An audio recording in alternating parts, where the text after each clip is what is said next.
No dia 19 de outubro de 2025, no coração de Paris, um grupo de ladrões entrou no museu mais visitado do mundo, no Louvre, e em menos de 8 minutos saiu com tesouros que representam séculos da história francesa. Este é o assalto que abalou o símbolo cultural. Neste episódio hoje vamos ver o que é que aconteceu, como é que eles conseguiram realmente entrar no museu, qual é que também foi o seu alvo, as joias que eles roubaram e até o significado que representam. E uma das coisas também mais importantes é entender o que é que está a acontecer na investigação, se alguém foi capturado, como é que foi capturado, todas estas perguntas no vídeo de hoje. Sejam bem-vindos e bem-vindas a mais um vídeo do O Vasco e hoje vamos falar do assalto ao Museu do Louvre que aconteceu mesmo neste mês. Por isso espero que estejam preparados. Vídeo durante a semana, já sabem, tem o videozinho sábado e domingo às 8h15 e vai ser muito interessante esta semana.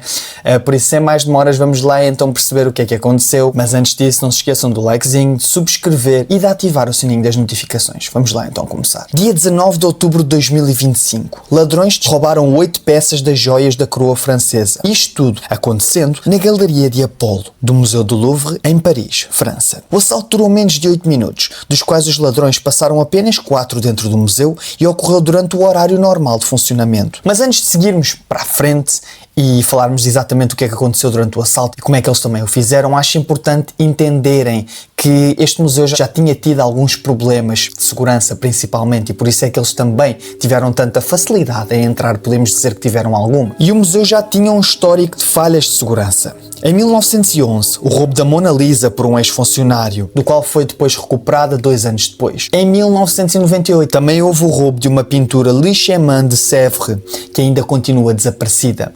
Quero só deixar claro que eu não sou francês, vou dar o meu máximo para falar o melhor que consigo em 3 anos de francês apenas, que já não me lembro nada, mas se vocês forem franceses, se souberem falar, podem me matar à vontade nos comentários, está tudo bem. Outro pormenor interessante, precisamente antes do assalto de 2025, a diretora Laurence Descartes tinha pedido uma auditoria de segurança, mas as melhorias ainda não estavam implementadas. Os sindicatos alertavam para cortes de pessoal de segurança, enquanto o número de visitantes aumentava. Outros museus franceses também foram alvo de roubos recentes, como o Cognacq. Também em 2025, o Museu Nacional de História Natural foram levados o equivalente a 600 mil euros. Então, como vocês podem perceber, estava ali a acontecer um problema muito grave em termos de segurança. Também já não tinha sido o primeiro assalto e até outros locais, com obviamente peças muito caras. Chegamos então ao que é que aconteceu realmente durante o assalto. O assalto ocorreu por volta das 9h30 da manhã, cerca de meia hora depois da abertura do museu ao público. Os ladrões chegaram pela margem do rio Sena, acabaram por trazer ferramentas e usavam coletes amarelos alaranjados para se disfarçarem de operários da construção civil. 2 membros com o rosto coberto por balaclavas subiram até uma varanda do primeiro andar,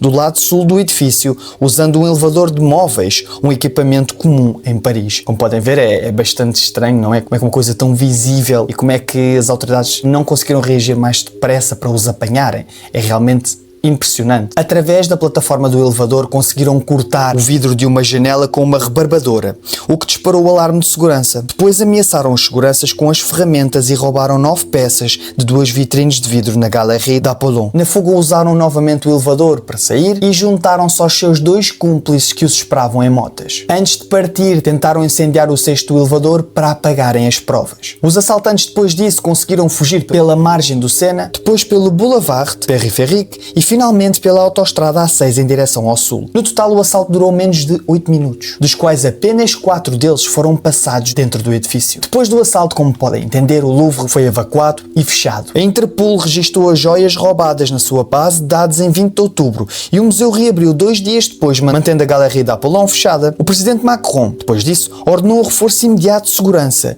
e a diretora Laurence admitiu falhas no sistema de vigilância, admitindo que certas áreas do edifício não estavam devidamente cobertas por câmaras externas durante uma audiência no Senado. Ele até chegou a apresentar a sua demissão, mas o pedido foi recusado. Outro pormenor é que parte das joias depois foi transferida para o Banco de França. Algo bastante também peculiar que aconteceu durante o assalto foi que os assaltantes deixaram cair alguma coisa. E deixaram precisamente cair a coroa da Imperatriz Eugénie, que acabou por ficar gravemente danificada, embora possa ser restaurada. Esta coroa, para terem noção, tem 1354 diamantes e 56 esmeraldas, adornada com águias douradas foi encontrada na rua. Outra joia também foi deixada cair, mas não se sabe qual. Laure Bocot confirmou um prejuízo estimado em 88 milhões de euros, sublinhando que a maior perda foi para o património histórico da França. Tenham atenção que eu estou a lançar o vídeo no dia 29 de outubro, isto quer dizer que estão sempre a acontecer coisas, podem ser pessoas detidas e até mais pormenores que se vão desenrolando, e um deles foi que 2 suspeitos de 4 foram detidos. Segundo o jornal Le Parisien, um dos suspeitos foi detido num aeroporto perto de Paris quando se preparava para embarcar num voo para a Argélia. O segundo suspeito foi preso pouco depois na região de Paris, segundo o mesmo jornal. Os 2 homens na casa de 30 anos foram detidos por crime organizado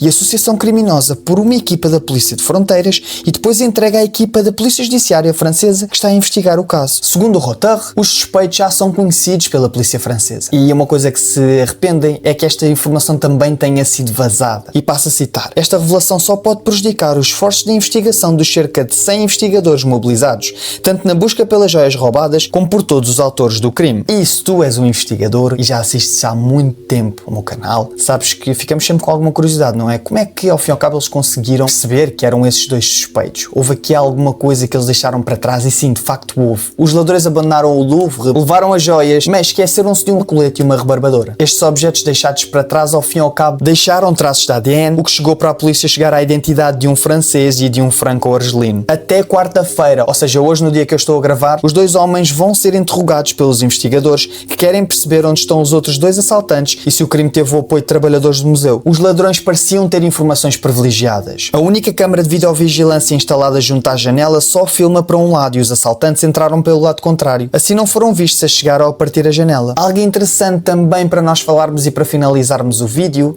é o que é que eles de facto roubaram e porque é que são peças tão importantes. Mais do que um simples assalto, o que desapareceu do Louvre foi uma parte viva da história da França. Estas peças não eram apenas joias, eram declarações políticas da riqueza, do poder e da identidade cultural de uma nação que desde o século XVI considera o seu tesouro real património do Estado. As joias agora desaparecidas sobreviveram a revoluções, impérios e à venda pública das joias reais em 1887, quando o governo francês decidiu leiloar a maioria dos bens da monarquia. Estas, no entanto, foram poupadas porque simbolizavam algo maior, a própria continuidade da França. A primeira joia, um colar de esmeraldas da imperatriz Marie-Louise. Em segundo, um par de brincos de esmeraldas também da mesma.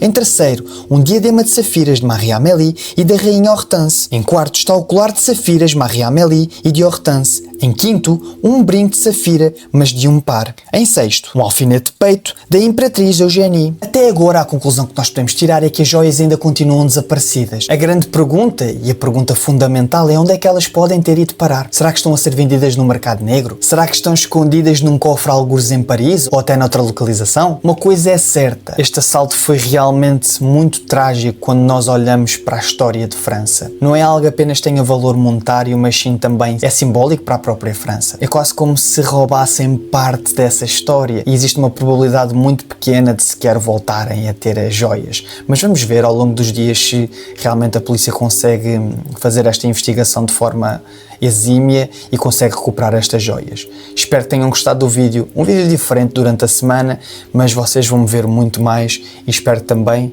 consigam dar esse apoiozinho com o likezinho. Muito obrigado, um grande abraço e não se esqueçam, sábado e domingo às 8h15, vídeos importantes esta semana. Ó Vasco!